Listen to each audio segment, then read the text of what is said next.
नमस्ते नमस्ते विभो विश्वमूर्ते, नमस्ते नमस्ते चिदानन्दमूर्ते,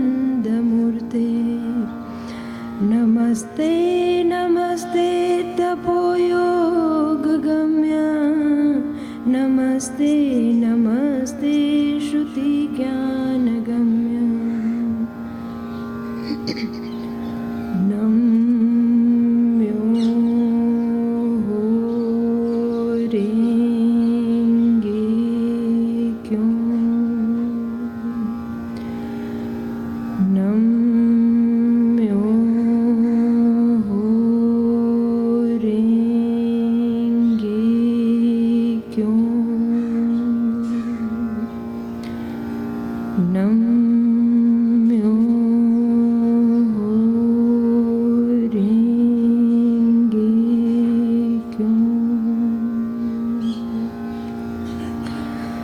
एक ओंकार सतनाम करता पूरख निरमोह निरवैर, अकाल मूरत अजूनी सैभम,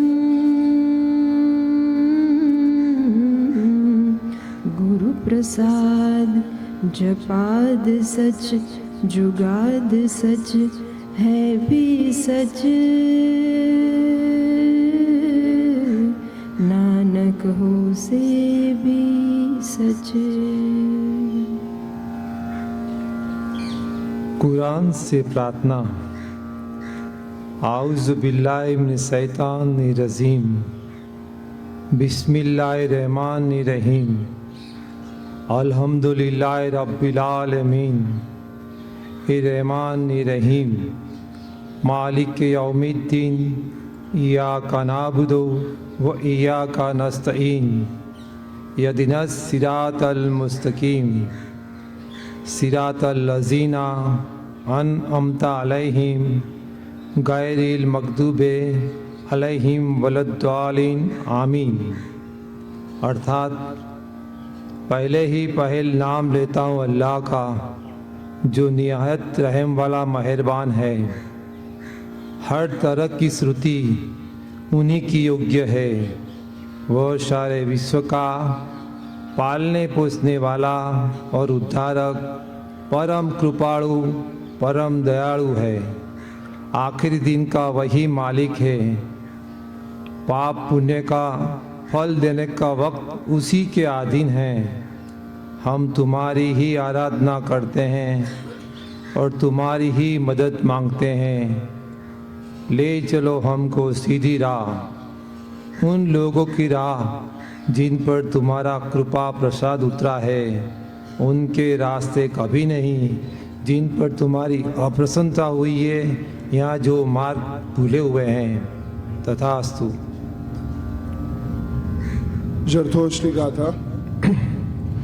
अय्या वंगेउष मनंगा शौथना वौचात गरेबाम हरकुश, स्पेंताम चा आरमैतीम दामीम विदाओ हिताम अय्या, ताचा विस्पा अहुरा त्वमी मजदा क्षत्रिया अयवे शत्रो, अय्या यासा निमंगहा उस्तानो जस्तो रफेद्रया, मनंगेउष मजदा पौरीम स्पेंटया अशा विस्पेंग शौथना, वंगेउष क्रतुम मनंगो याश्नेविशा गेउषा उर्वानेम, यथा हूँ वेड्यो अथा रतुष अशा चेत हचाओ, वंगेउष दजदाव मनिंगो शौते ननाम अंगेउष मजदाए, क्षत्रिम चाय अहुराय आयेम दरे कोप्यो ददद वास्तारेम,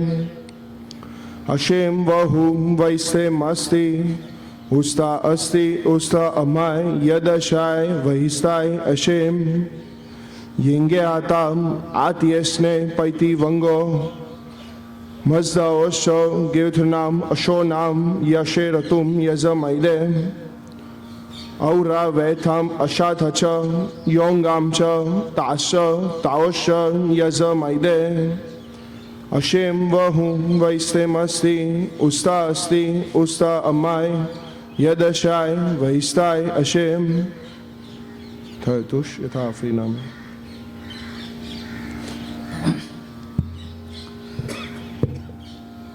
બાઇબલમાંથી વાંચન. સૌ કોઈ તમારું સારું બોલે ત્યારે તમારી જાતને પરમ દુઃખી માનજો. એ લોકોના પૂર્વજો ખોટા પૈગંબરો સાથે એ રીતે જ વર્ત્યા હતા. પણ મારી વાત સાંભળી રહેલા તમને કહું છું કે તમારા શત્રુ ઉપર પ્રેમ કરજો, તમારો દ્વેષ કરે તેમનો ભલો કરજો, તમને શાપ આપે તેમને દુઆ દેજો, તમારી નિંદા કરે તેમને માટે પ્રાર્થના કરજો. કોઈ તારા એક ગાલ ઉપર તમાચો મારે તો તેને બીજો ગાલ પણ ધરજે. કોઈ તારો ડગલો લઈ લે તો તારો પેરન પણ તેને લેવા દેજે.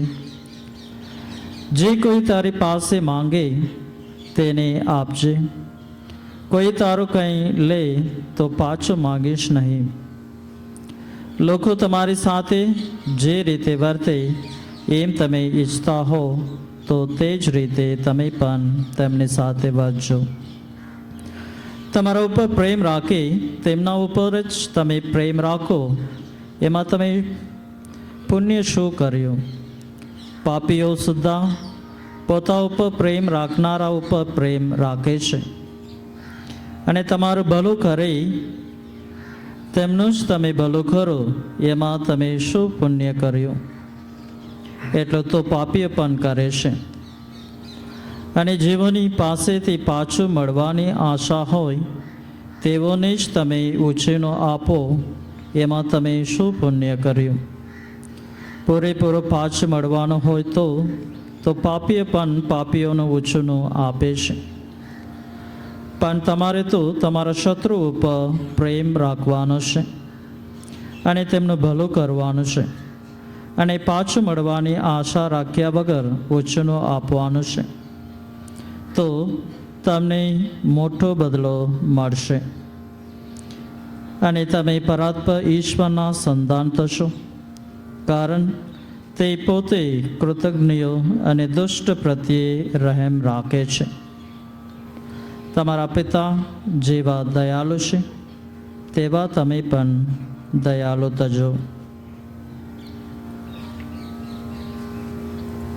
નમો અરિહંતાણં ઓમ નમો સિદ્ધાણં ઓમ નમો આયર્યાણં ઓમ નમો વજ્રાયાણં નમો લોય સવસાહૂણં એસો પંચનમુક્કારો સૌ પાવપણાસણો મંગલાણં ચ સંવેસી પડમં હવૈ મંગલમ.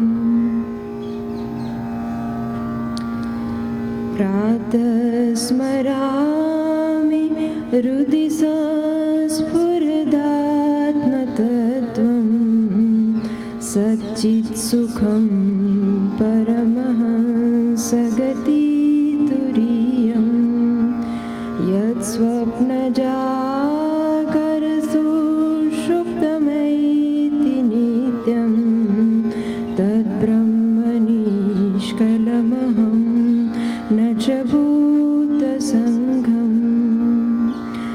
પ્રાતર્નમામિ મનસો વચસામગમ્યં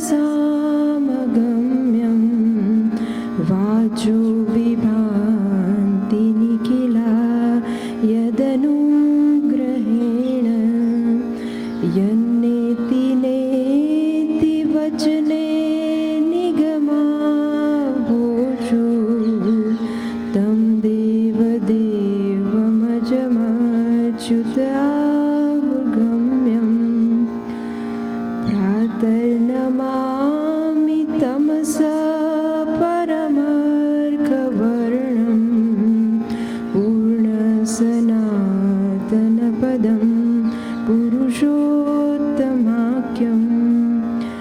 यस्मिन्निदं जगदशेषमशेषमूर्तो रज्ज्वाम्बुजङ्गमैव प्रतिभासितं वै समुद्रवसने देवी पर्वतस्तनमण्डले विष्णुपत्नी नमस्तुभ्यं पादस्पर्शं क्षमस्व मे या कुन्देन्दुतुषारहारधवला या शुभ्रवस्त्रावृता या वीणावरदण्डमण्डितकरा या श्वेतपद्मासना या ब्रह्माच्युतशङ्करप्रभृतिभिर्देवैः सदा वन्दिता सा मां पातु सरस्वती भगवती निःशेषजाड्यापहा वक्रतुण्ड महाकाय सूर्यकोटि समप्रभ निर्विघ्नं कुरु मे देव शुभकार्येषु सर्वदा गुरुर्ब्रह्मा गुरुर्विष्णु गुरुर्देवो महेश्वर गुरुर्साक्षात् परब्रह्म तस्मै श्री गुरुवे नमः शान्ताकारं भुजगशयनं पद्मनाभं सुरेशं विश्वाधारं गगनसदृशं मेघवर्णं शुभाङ्गं लक्ष्मीकान्तं कमलनयनं योगिभिर्ध्यानगम्यं वन्दे विष्णु भवभयहरं सर्वलोकैकनाथं करचरणकृतं वा कायजं कर्मजं वा श्रवणनयनजं वा मानसं वापराधं विहितं वा सर्वमेतत् क्षमस्व जय जय करुणाब्दे श्रीमहादेव शम्भो न त्वहं कामये राज्यं न स्वर्गना पुनर्भवं कामये दुःखतप्तानां प्राणिनाम् आर्तिनाशनं स्वस्ति प्रजाभ्य परिपालयन्तां न्यायेन मार्गेण महिषां गोब्राह्मणेभ्यः शुभमस्तु नित्यं लोकाः समस्ताः सुखिनो भवन्तु नमस्ते सतेते जगत्कारणाय नमस्ते चिते सर्वलोकाश्रयाय नमोऽद्वैततत्त्वाय मुक्तिप्रदाय नमो ब्रह्मणे व्यापिने शाश्वताय त्वमेकं शरण्यं त्वमेकं वरण्यं त्वमेकं जगत्पालकं स्वप्रकाशं त्वमेकं जगत्कर्तु पार्तु प्रहर्तु त्वमेकं परं निश्चलं निर्विकल्पं भयानां भयं भीषणं भीषणानां गतिप्राणिनां पावनं पावनानां महोच्चैपदानां नियन्तृत्वमेकं परेषां परं रक्षणं रक्षणानां वयं त्वां स्वरामो वयं त्वां भजामो वयं त्वां जगत्साक्षिरूपं नमामः सदेकं निधानं निरालम्बैशं भवां बोधिपोतं शरण्यं व्रजामि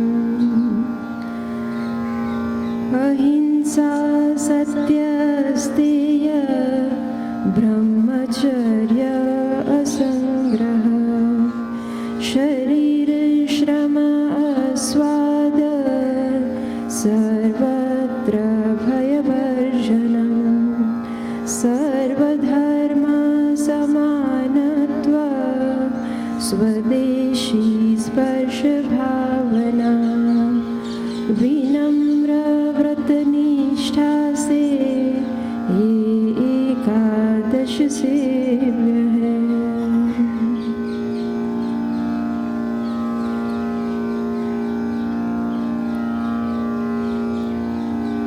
वैष्णव जन तो तेने कहिए जे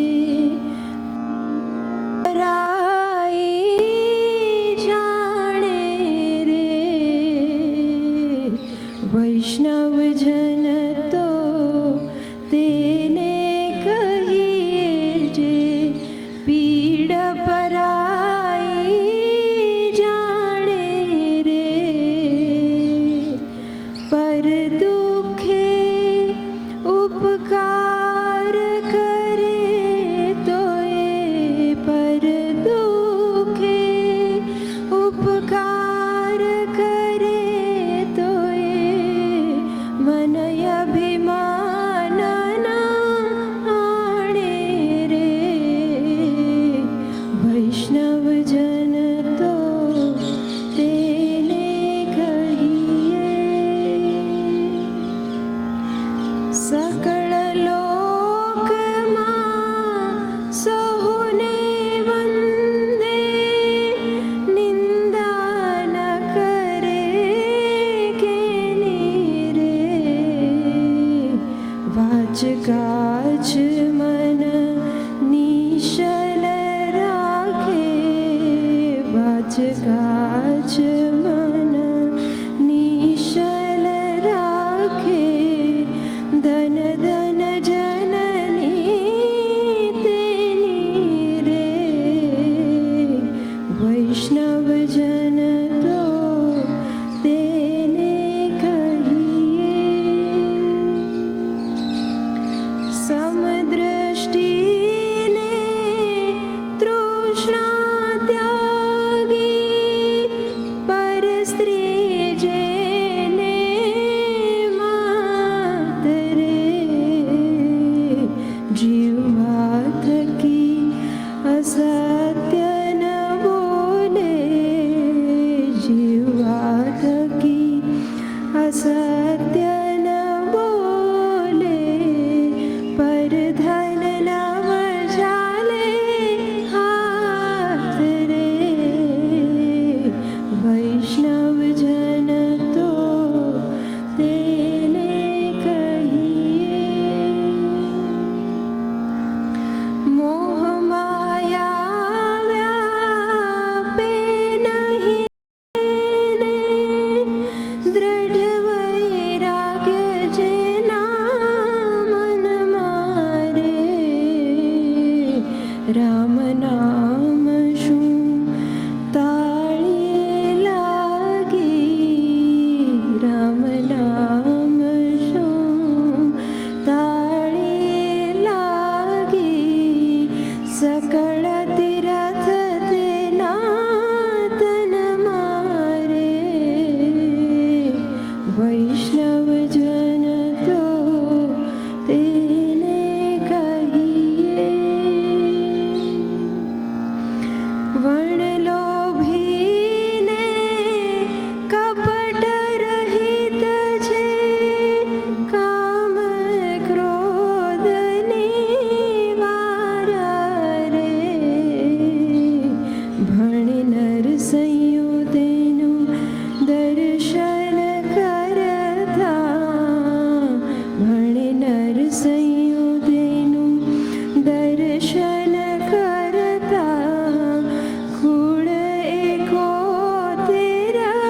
राघव राजा राम पतित पावन सीताराम रघुपति राघव राजा राम पतित पावन सीताराम ईश्वर अल्लाह तेरे नाम सबको सन्मति दे भगवान ईश्वर अल्लाह तेरे नाम सबको सन्मति दे भगवान रघुपति राघव राजा राम पतित पावन सीताराम रघुपति राघव राजा राम पतित पावन सीताराम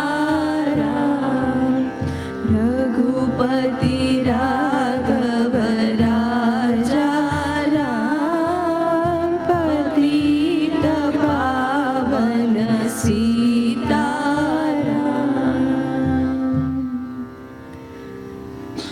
सर्वथा सौ सुखी थाओ समता सौ समाचरो सर्वत्र दिव्यता व्यापो सर्वत्र शांति विस्तरो ओम शांति शांति शांति।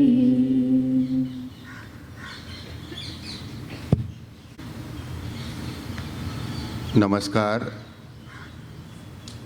માનનીય વિભાબેન, મંચ પરના મહાનુભાવો, વડીલો અને આપ સૌ, પૂજ્ય બાપુની આ પુણ્યતિથિની પ્રાર્થના સભામાં આપ સૌને આવકારું છું. આપણે જાણીએ છીએ કે બાપુના જીવન કાર્ય અને એના તબક્કામાં 1936 પછીથી 48 સુધી એ વર્ધા મહારાષ્ટ્રમાં એ રહ્યા છે. એમનું બાકીનું જીવન કાર્ય એ ત્યાંથી કર્યું છે. આઝાદીના સંદર્ભમાં, સ્વતંત્રતાની ચળવળના સંદર્ભમાં ત્યાં રહીને જે કામ થયું એનું એક બહુ આગવું મહત્ત્વ એ દરમિયાન પણ અને પછી પણ રહ્યું છે. એ રચનાત્મક કાર્યક્રમનું કાર્ય હોય, એ ગાંધીજીના જે શૈક્ષણિક વિચારો, જે વર્ધા યોજના એટલે કે નઈ તાલીમ તરીકે જે ઓળખાયું અને આજે પણ નવી શિક્ષણ નીતિમાં પણ જેનો ઉલ્લેખ થાય છે, એ કામ એટલે પૂજ્ય બાપુએ પોતાના શૈક્ષણિક વિચારો એ પણ એ વર્ધાથી આપ્યા. પૂજ્ય વિનોબાના જે કામ થયા, ભૂદાન અને પછીના કામો પણ એ પણ વર્ધામાં થયા. એવી એક તપોભૂમિમાંથી આપણા આજના જે મુખ્ય મહેમાન છે એ વિભાબેન આવે છે. ત્યાં મગન સંગ્રહાલય, દેશના જુદા જુદા ભાગોમાં જે ગાંધી સંગ્રહાલયો છે એવું જ એક સંગ્રહાલય જ્યાં જેસી કુમારપ્પા અને એવા લોકોએ કામ કર્યું છે. તો એ અત્યારે મગન સંગ્રહાલયના અધ્યક્ષા છે. મેં જે ઉલ્લેખ કર્યો કે રચનાત્મક કાર્યક્રમો અને ખાસ કરીને ગામડાને ઉચિત ટેકનોલોજીના જે પ્રયોગો જે આજ સુધી કાર્યરત છે, એવું centre for science for villages એમના એ નિયામક છે. શૈક્ષણિક રીતે અર્થશાસ્ત્ર, સમાજશાસ્ત્ર અને આઈઆઈટી દિલ્હીમાંથી ટેકનોલોજી ટ્રાન્સફર જે છે એ ગામડા સુધી, બહેનો અને મહિલાઓ સુધી કઈ રીતે થઈ શકે એમનો એ શાસ્ત્રીય અભ્યાસ કરેલો છે.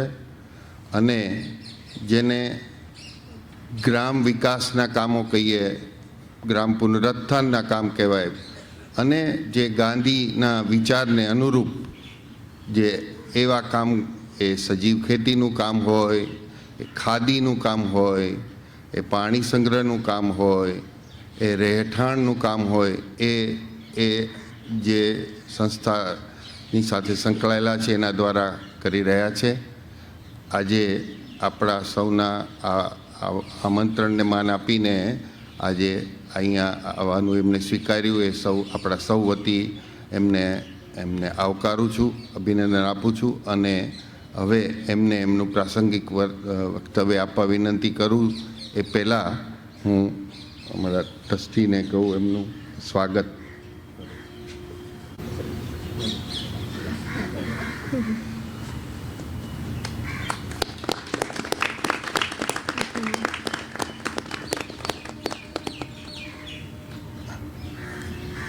माननीय विभाबेन,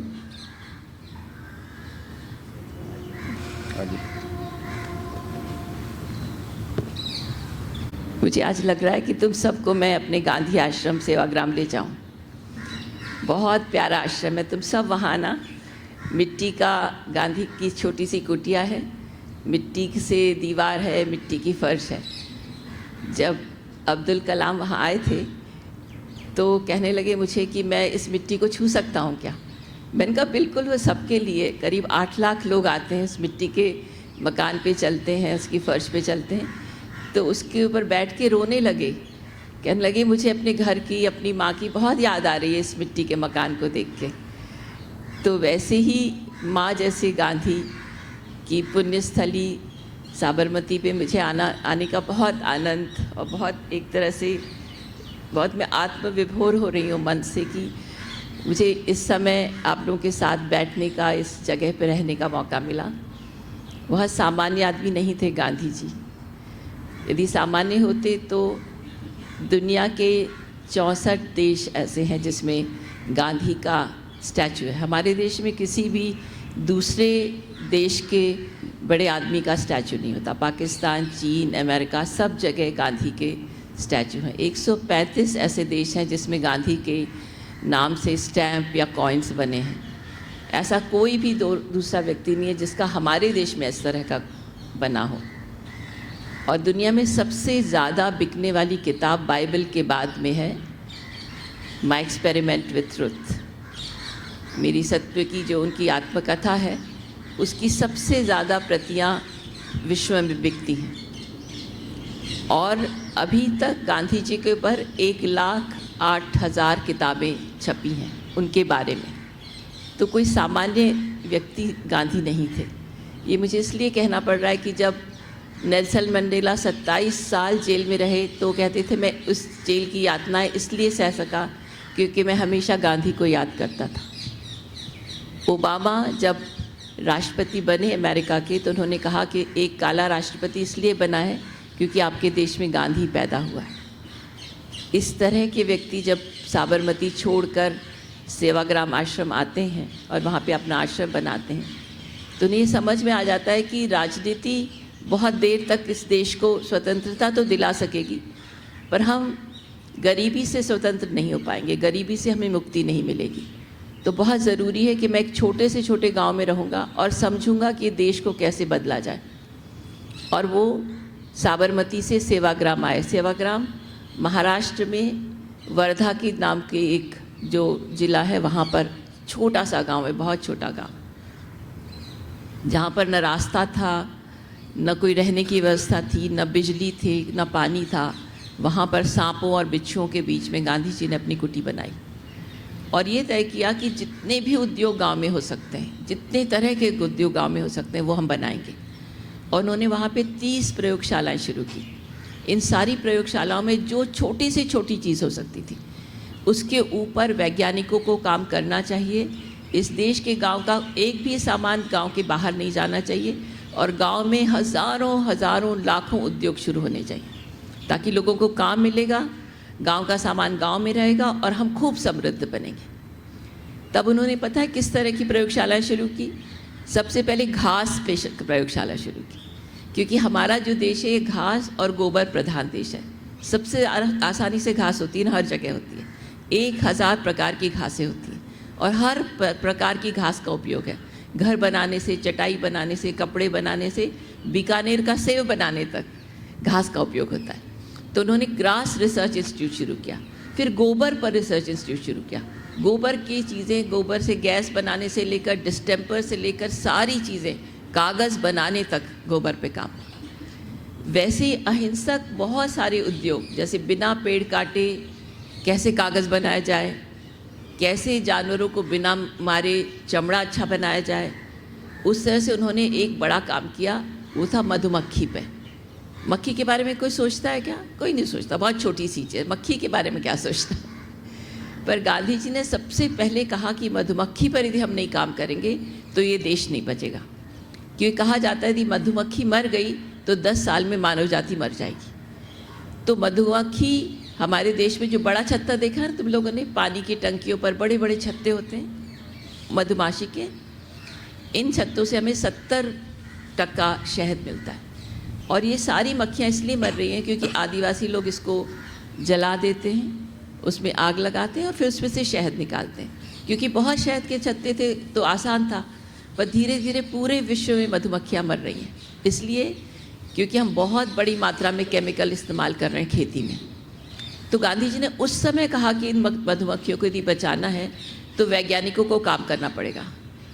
और ये मक्खी बहुत खतरनाक है, यदि काटेगी तो हाथी तक मर सकता है। तो गांधी, तो लोगों का कहना था कि उसके पास ही नहीं जा सकते, इतनी खतरनाक मक्खी है कि इसको हम हाथ नहीं लगा सकते।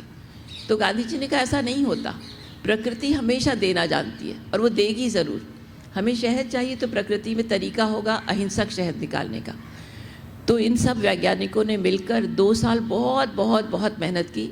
तो पता क्या लगा कि मधुमक्खी के छत्ते में एक ही जगह शहद होता है, बाकी जगह शहद नहीं होता। एक ही जगह वो प्यार से रखती, जैसे फिक्स डिपॉजिट रखते ना, कि जब वो उड़ेगी रानी मक्खी को लेकर चली जाएगी जंगल छोड़कर, तो उतना शहद वो अपने साथ ले जाएगी। तो फिर उन्होंने नया तरीका निकाला कि केवल जहाँ शहद है उतना निकालो, बाकी छत्ते को हाथ मत लगाओ। तो इस पद्धति से शहद निकालने से मधुमक्खी बच सकती थी, जो आदिवासी वो मरने से बच सकता था, और प्रकृति में फिर खूब सारा शहद बच सकता है। तो अभी हम लोग इस तरह की शहद बनाने की पद्धति का इस्तेमाल कर रहे हैं। अभी मैं देख रही थी आप लोग सब बहुत प्यार से चरखा चला रहे हैं। तो गांधी जी ने खादी का जब काम शुरू किया तो इतने प्रायोगिक थे वो कि ये तय किया कि चरखा चला के स्वराज्य लेंगे। कहा ना? तो सब लोगों को लगा कि जैसे मधुमक्खी के बारे में गांधी जी को, लोगों को, वैज्ञानिकों को लगा था कि गांधी जी के दिमाग में कुछ तो गड़बड़ होगी, क्योंकि इतनी खतरनाक मक्खी के पास हम कैसे जाएंगे। पर तरीका निकाला, वैसे ही उन्होंने खादी का तरीका निकाला। उन्होंने कहा कि यदि अंग्रेज़ों को भगाना है तो सबसे पहले ये कि उनके पास से जो हम कपड़ा सस्ता खरीद रहे हैं वो हम नहीं खरीदेंगे, हम अपना कपड़ा बनाएंगे। उनको हम सस्ते में 1 रुपये का कपास बेचते थे, मतलब 1 पैसे का कपास बेचते थे और 1 रुपये से उनका कपड़ा लेते थे, तो हम गरीब होते जा रहे थे। जब गांधी जी ने तय किया कि हम चरखा चला के स्वराज्य लेंगे, तो सब ने खादी का काम शुरू किया। विदेशी कपड़ों की होली जलाई और अलग अलग तरह से खादी के कपड़ा बनाना, बेचना, पहनना शुरू किया। इतना बढ़िया काम हुआ कि लंकाशायर और मैनचेस्टर की जो ब्रिटिश की मिलें थी कपड़ा बनाने की, वो बंद हो गई।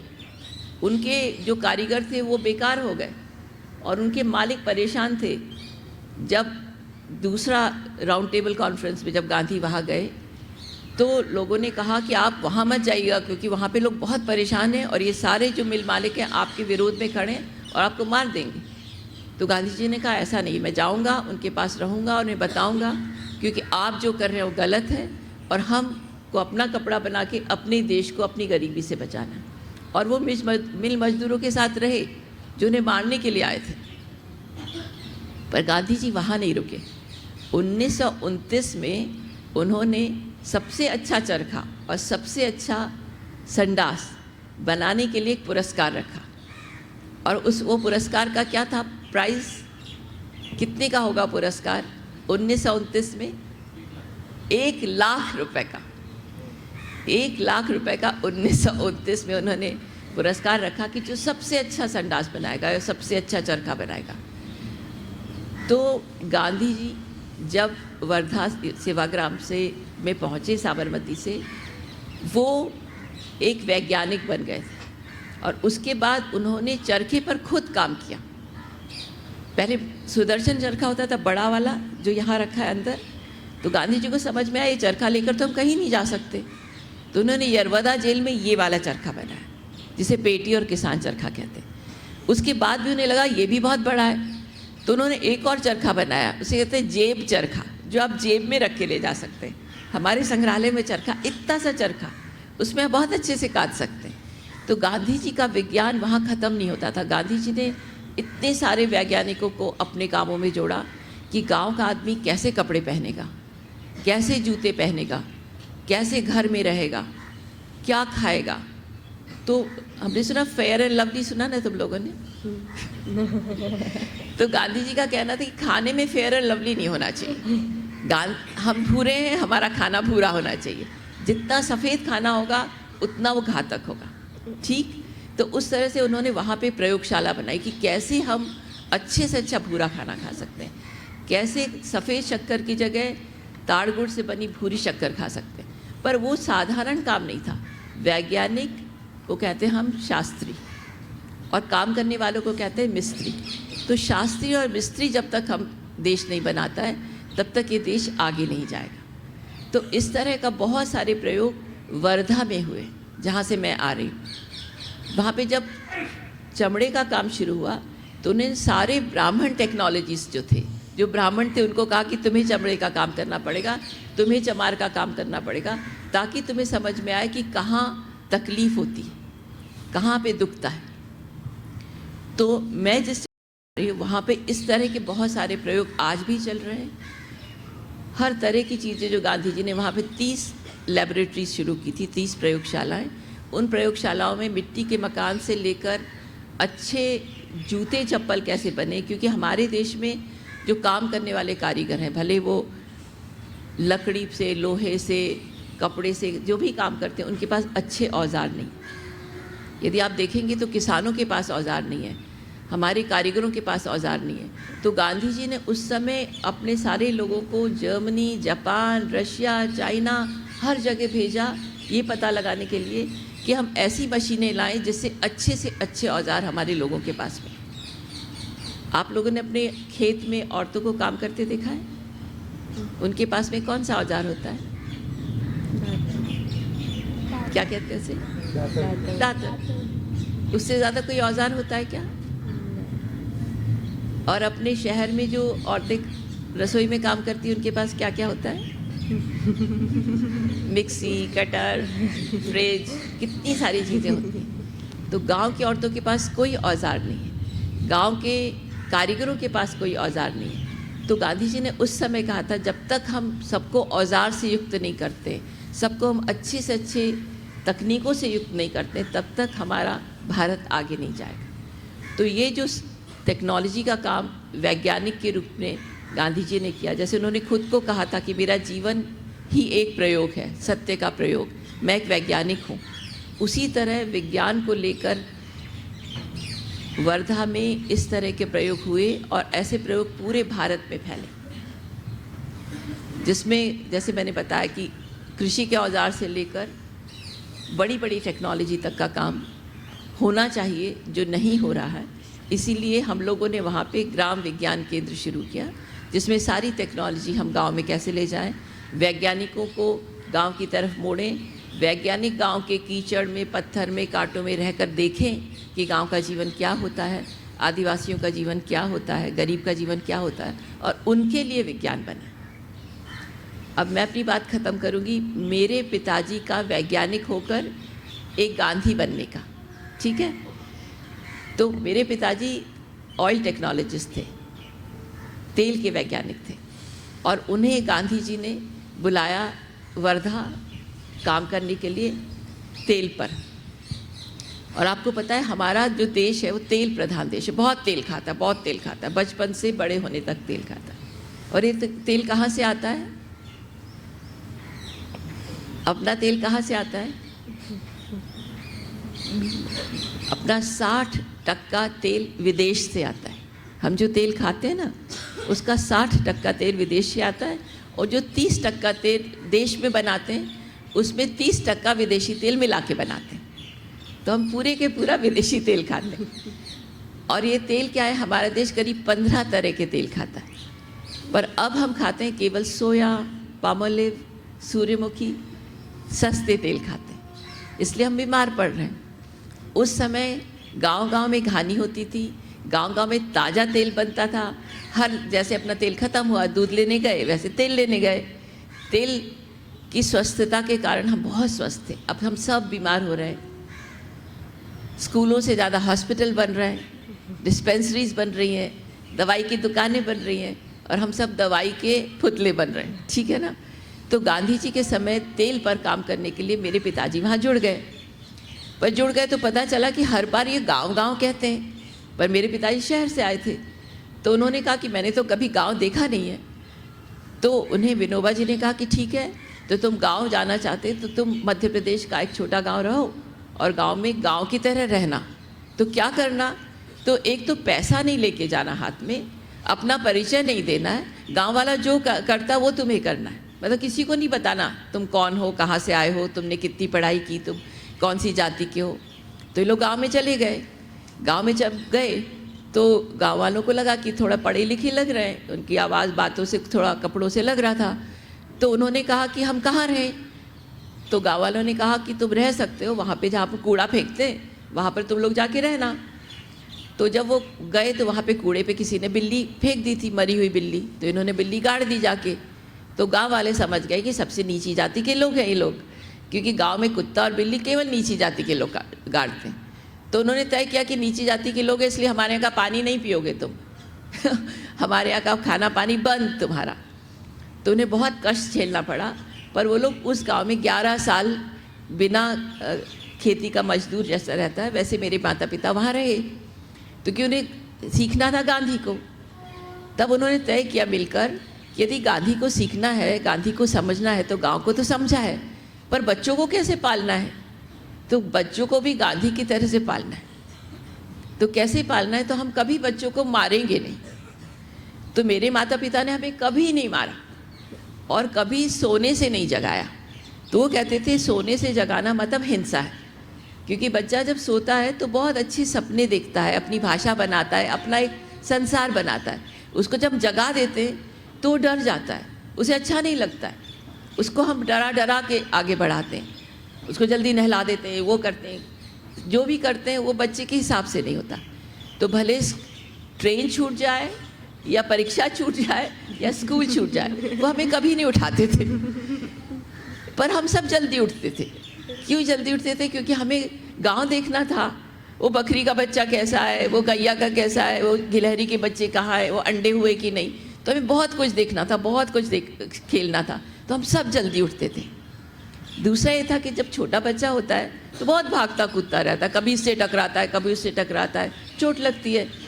तो बच्चा रोते रोते माता पिता के पास आके था, देखो उसने मारा। अच्छा उसने मारा, चलो हम भी उसे मारते। तो जाके उसको मारते, कुछ भी होगा, पत्थर होगा, लकड़ी होगी, फर्नीचर होगा। तो मेरे माता पिता तो गांधी के माता पिता थे, तो उन्होंने कहा अच्छा उसने तुमको मारा, तुम्हें चोट लगी? हाँ चोट लगी, बहुत रोना आया, हम भी मारेंगे। तो बच्चा अपने हाथ से भी 2-3 बार मारता है जोर से।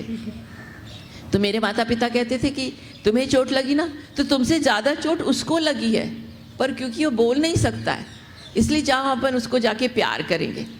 तो हम जाके रोते रोते फिर उसको प्यार करते थे, अच्छा तुम्हें भी शायद चोट लगी होगी। तब हमें समझ में आया कि जो बोल नहीं सकता है, जो बता नहीं सकता अपनी बात, उसका दुख समझना हमारा काम है। ये गांधी का काम है उसका दुख समझना। फिर हमारा घर खुला रहता था, खूब लोग आते थे हमारे घर में, क्योंकि भूदान, ग्रामदान आंदोलन, कई आंदोलन चलते थे। तो हमारी सब चीज़ खुली थी, हमारा कुछ भी अपना नहीं था, पूरा घर, पूरा पैसे, पूरा सब कुछ। तब हमें सामूहिक जीवन जीना आया, खूब मज़ा आता था देने में। कोई भी चीज़ हमारी ले लेता था तो हमें लगता था बहुत आनंद आया। अब क्या होता है, नहीं नहीं छुपा लो, किसी को मत बताओ, अपना पढ़ो, तुम अपनी चीज़ बता दोगे तो वो आगे आ जाएगा, तो वो आगे आ जाएगा। तो माता पिता हमें कभी हमारी प्रगति पुस्तक नहीं देखते थे, कभी उस पर साइन भी नहीं करते थे। तो हमें किसी से कंपटीशन ही नहीं थी, ना फर्स्ट आना था ना फेल होना था, जो है कुछ नहीं, मजाक करना पूरा तो उससे क्या हुआ, क्योंकि हमको किसी को जीतना नहीं है और किसी से हारना नहीं है, तो हम बहुत खुश रहते थे। तो अहिंसा का सबसे बड़ा जो पाठ हमें पड़ा कि जब किसी को हराना नहीं है, किसी से जीतना नहीं है, तो फिर कंपटीशन ही नहीं है। कंपटीशन जो है, स्पर्धा जो है, वो बहुत हिंसा लाती है, क्योंकि आप किसी को तो किसी की लकीर को छोटा करना है ना आपको, तो या तो आप मिटाएंगे या आप अपनी बड़ी लकीर बनाएंगे। जब आपको कुछ नहीं बनना है तब भी सब मजा है, तो फिर पूरा जीवन बहुत आनंद से गुजरता है। तो वो अहिंसा का बहुत बड़ा हमारे लिए पाठ था। मैं तब छोटी जब थी, मतलब छोटी थी, तब मैं 11 साल की थी या 12 साल की थी, तो मुझे आसाम जाना था। वहाँ पे एक बच्चों का कैंप था, तो पिताजी ने मुझे कहा कि मैं तुम्हें छोड़ने आऊँगा। तो मुझे लगा मेरे पिताजी मुझे आसाम तक छोड़ने आएंगे, क्योंकि आसाम जाने के लिए 3 ट्रेन बदलनी पड़ती थी। तो वहाँ पर जब स्टेशन पर पहुँचे तो मैंने देखा पिताजी मेरे साथ नहीं आ रहे। उन्होंने ट्रेन पर मुझे बिठाया, खड़ा किया गेट पर उस बोगी के जिसमें मुझे जाना था, और मुझे कहने लगे अभी से इस बोगी की जिम्मेदारी तुम्हारी है। इतना करके चले गए। मैंने कहा ये बोगी की जिम्मेदारी क्या होती है, और ये चले गए, मतलब मैं कैसे करूँगी, 3 ट्रेन कैसे बदलूँगी। उन्होंने किसी को कहा नहीं ट्रेन के अंदर कि देखो मेरी लड़की पहली बार जा रही है, थोड़ा उसका ध्यान देना, वो अकेली है, उसको 3 ट्रेन बदलनी है, उसको कुछ आता जाता नहीं है। ये भी नहीं बोला और मुझे भी नहीं बोला किसी का कुछ खाना मत, किसी का सुनना मत, उतर मत जाना, कुछ नहीं बोला। चले गए जिम्मेदारी लेकर पूरी उसकी बोगी की। तो फिर मुझे संभालनी पड़ी जिम्मेदारी। उस समय ट्रेन धीरे धीरे जाती थी, पानी की व्यवस्था नहीं होती थी, खाने की व्यवस्था नहीं होती थी। तो मेरा काम शुरू हो गया, सोशल वर्क, सबको पानी ला के देना, खाना ला के देना, अखबार ला के देना, इसका ये करना वो करना। फिर मेरी सबसे खूब अच्छी दोस्ती हो गई और सब ने मुझे आराम से दूसरी ट्रेन पर 3-4 लोगों ने छोड़ा, फिर दूसरी ट्रेन पर और लोगों ने छोड़ा, सब ने मुझे उनका खाना खिलाया, मेरा खाना, खूब मज़ा आया। तो मुझे समझ में आया, जब मैं वापस आई तो भी नहीं पूछा कि रास्ते में कुछ गड़बड़ तो नहीं हुआ, किसी ने कुछ किया तो नहीं, कुछ नहीं पूछा, बस वो तो खुश थे और कहने लगा मज़ा आया, कुछ सीखा। मैंने कहा हाँ बहुत कुछ सीखा। उस दिन उन्होंने मुझे एक मानव बना दिया। उन्होंने मेरे अंदर दूसरों के प्रति प्यार, मोहब्बत कि सब आदमी बहुत अच्छे हैं, सब लोग बहुत अच्छे हैं, सबके अंदर प्रेम की धारा बह रही है, आपको सिर्फ छूना है। ये जो हम शक पैदा करते हैं ना, डर पैदा करते हैं, ये गलत होगा, वो गलत हो जाएगा, ये मत करना, वो मत करना, इस सब से मुक्त हो गई मैं। मुझे फिर कभी डर नहीं लगा ज़िंदगी में। तो इस तरह से जिसे हम लीडर बनना कहते हैं ना, एक सच्चा लीडर होता है जो आत्मीयत महसूस करे, दूसरे के प्रति प्रेम महसूस करे और उसे डर नहीं लगे, निडर। तो मेरे पिताजी ने उस एक यात्रा से मुझे एक निडर लीडर बनाया। उस समय का समय था, उस समय हो रहा है, बस आखिरी वो बताती हूँ कि उस समय डाकू समर्पण की बात चल रही थी। जो मुरैना, भिंड मुरैना के डाकू हैं ग्वालियर के पास में, वो थक गए थे भागते भागते पुलिस उनका पीछा करती थी, वो पुलिस के से डर के इधर उधर भागते थे और उसके कारण बहुत सारी गड़बड़ें होती थी, खून खराबा होता था। तो उन्होंने विनोबा जी को कहा के समर्पण किया कि बस ये बंदूक और हम नहीं करना चाहते, हमको मुक्ति दे दीजिए। तब विनोबा के बाद जयप्रकाश नारायण के समय बहुत सारे डाकुओं ने तय किया कि अब हम नहीं करना चाहते ये सब, हम थक गए और गलत काम कर रहे हैं और गलती का सज़ा भगवान तो देगा पर सरकार बहुत बड़ी सज़ा देगी, हमें नहीं चाहिए। तो उन्होंने मेरे पिताजी को पकड़ा, उनका देवेंद्र भाई आप किसी तरह हमें समर्पण करा लीजिए जयप्रकाश नारायण जी के सामने, और हम अब नहीं ये जीवन जीना चाहते हैं, ये बंदूक और खून खराबा का हम नहीं जीवन जीना चाहते। तो मेरे पिताजी वहाँ के जो भी डिपार्टमेंट से, पुलिस से, सरकार से लेकर उनके साथ बात कर रहे थे। एक बार रात के 10 बजे थे, उस समय 10 बजे रात हो जाती थी, आजकल 12 बजे दिन होता है। तो 10 बजे किसी लोगों ने दरवाज़ा खटखटाया। मैं और मेरी छोटी बहन हम तब सोई थे, पर हमने जाके दरवाज़ा खोला तो 2 बहुत बड़े हट्टे कट्टे लोग पूरा मुंह बांध के खड़े थे सामने। तो हम भाग के अंदर आए, हमने कहा बाबू डाकू आए, डाकू। तो मैंने कहा अच्छा डाकू आए, भाग के गए, उन्हें गले लगा लिया और गले लगा के घर के अंदर बुलाया और बैठ के खूब लंबी बातें की। और हमको उन्होंने एक गोदी में बिठाया, दूसरी बहन को दूसरी गोदी में बिठाया। हम तो डर के मारे काँप रहे थे, उनकी बड़ी बड़ी मूछें देखकर, उनकी आवाज़ देखकर, और डाकू उन्होंने कितने लोगों को मारा सोच के। जब वो चले गए तो हमने पिताजी से पूछा कि ऐसे कैसे डाकुओं से आप इतने प्रेम से क्यों बात कर रहे थे, वो तो खराब लोग हैं ना। तो उन्होंने कहा देखो, दुनिया में कोई काला या सफ़ेद रंग नहीं होता, ये दुनिया ये सारे रंगों के साथ मिलकर बनी है। इसीलिए कोई अच्छा तभी होता है क्योंकि हम अपनी आँखों से देखते हैं। हम उनकी आंखों से देखेंगे तो हमें उनकी सारी बुराइयां समझ में आएंगी कि वो क्यों किया, उन्होंने क्यों गलत किया। तो दुनिया को केवल सफ़ेद और काले रंग से, अच्छे और बुरे रंग से देखना नहीं, हमें सबको मिला के देखना पड़ेगा, उनकी दृष्टि से देखना पड़ेगा कि कोई आदमी क्यों गलती करता है ना। कहते हैं hate the sin not the sinner, उसने जो गलती की है उसे माफ़ करो, और जो जिसने गलती की है उसको क्षमा करने की एक अलग ताकत बनाओ। तो ये ताकत हमें तब से आई जब से हमारे बिस्तर पर कोई भी सो सकता था, हमारी थाली में कोई भी खा सकता था, हमारे हृदय में कोई भी आ सकता था। तो गांधी के सारे लोग, मेरे पीछे बैठे लोग, इनका जीवन भी ऐसे ही बना है। हम लोगों ने बहुत सारी छोटी छोटी छोटी छोटी ऐसी चीज़ें की। तो मुझे आखिर में बताना है कि अगली बार जब तुम वर्धा आओगे तो मुझे तुम्हें गीताई मंदिर दिखाना है। वहाँ पे गीताई मंदिर है। तो विनोबा जी के बारे में आप जानते हैं, उन्होंने गीता पे बहुत किया, गीता प्रवचन लिखी है, कई भाषाओं में उसका रूपांतर हुआ है, कई देशों में वो गई है। तो बजाज जो है वहाँ के जो बहुत बड़े इंडस्ट्रियलिस्ट हैं, आप जानते हैं, उद्योगपति, वो चाहते थे कि वहाँ पे गीताई का एक रिसर्च सेंटर बने, एक ऐसी जगह बने जब गीता पे अलग अलग रिसर्चेस काम किया जाए। तो बार बार विनोबा को आके कहते थे कि आप बताइए वो कैसे बननी चाहिए, कैसा होना चाहिए।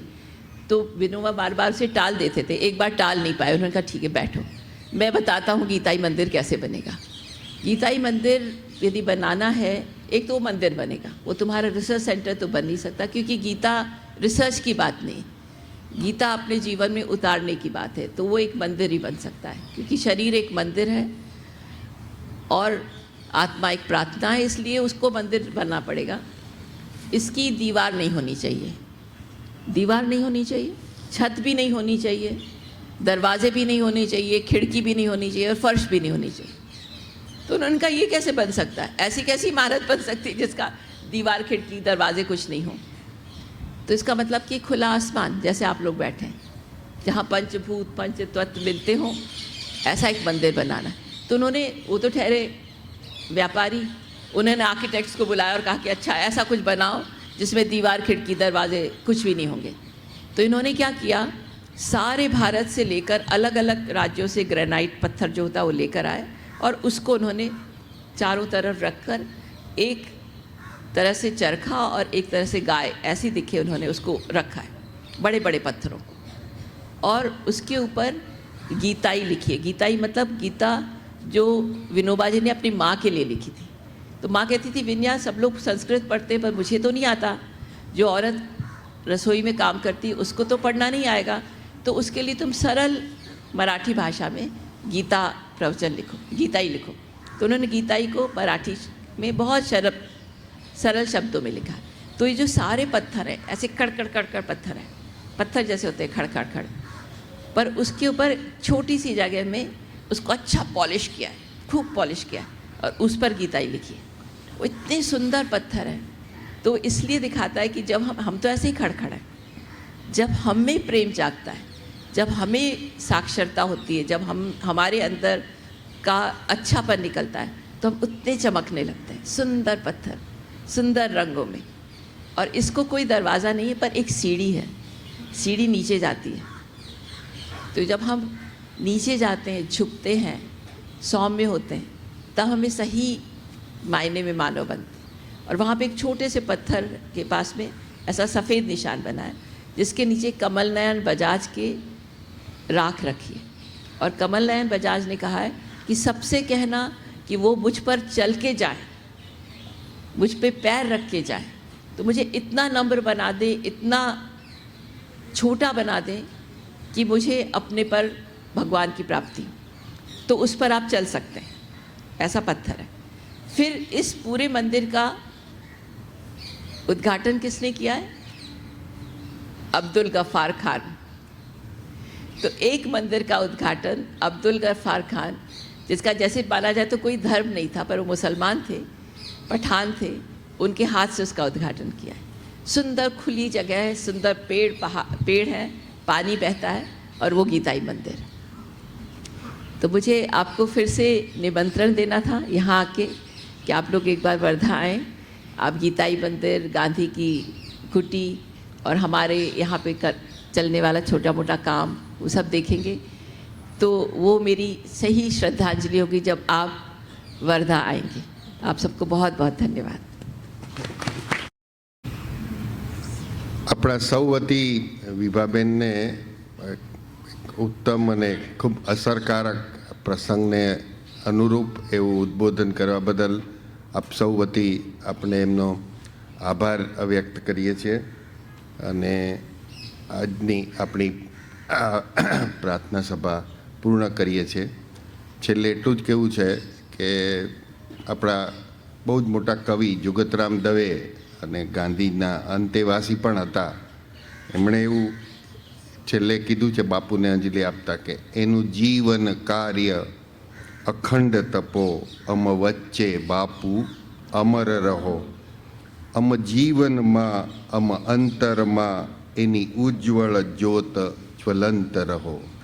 વિભાબેને પણ જે વાત કરી કે એમના અંગત જીવનમાં, એમના ઉછેરમાં પણ આવી જ્યોત જલવા માટે અને એ આપણા સૌ સાથે શેર કર્યું અને એવી જ્યોત આપણામાં પણ જલતી રહે તો એ આજના દિનની એ ખરી શ્રદ્ધાંજલિ રહેવાશે। આભાર, નમસ્કાર।